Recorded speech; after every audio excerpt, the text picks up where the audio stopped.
Yutax'ning Namanganda yangi filiali ochildi. Kuni kecha Namangan shahrida Yutax kompaniyasining yangi filiali tantanali ravishda ochildi.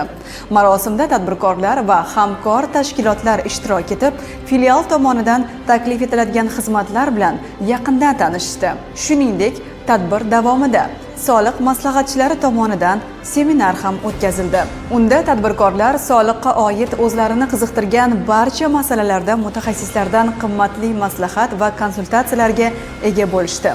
Endilikda namanganlik tadbirkorlar uchun soliqqa oid barcha xizmatlar yanada yaqin, qulay va tezkor tarzda taqdim etiladi. Hurmatli namanganlik tadbirkorlar, marhamat. Nafaqat siz soliqdagi muammolarga, balki biznesni rivojlantirish va o'sish uchun ham filialga murojaat qilib turib, o'zlaringizga qimmatli maslahatlarni olib turib, soliqlarni optimal to'lashga yo'l ochib olishingiz mumkin bo'ladi. Vodiy ahli sizlarni shu Namangan filialiga kutib qolamiz. Men bularga omad tilab qolaman. Biz ular bilan har doim hamkorlik qilib, yo'l ko'rsatib, standartlarimizni o'rgatib boramiz. O'ylaymanki, butun vodiy ahli va keyinchalik voqealarga o'tib, butun O'zbekistonni qamrab olamiz, xudo xolasa. Yutax tashkilotiga keling va soliq bo'yicha barcha muammolaringizni hal qiling. Namanganlik hamkasblarimizga ishlariga rivoj.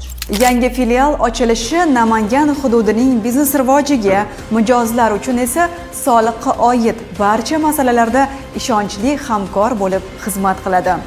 Yutax soliqdan xotirjam hudud.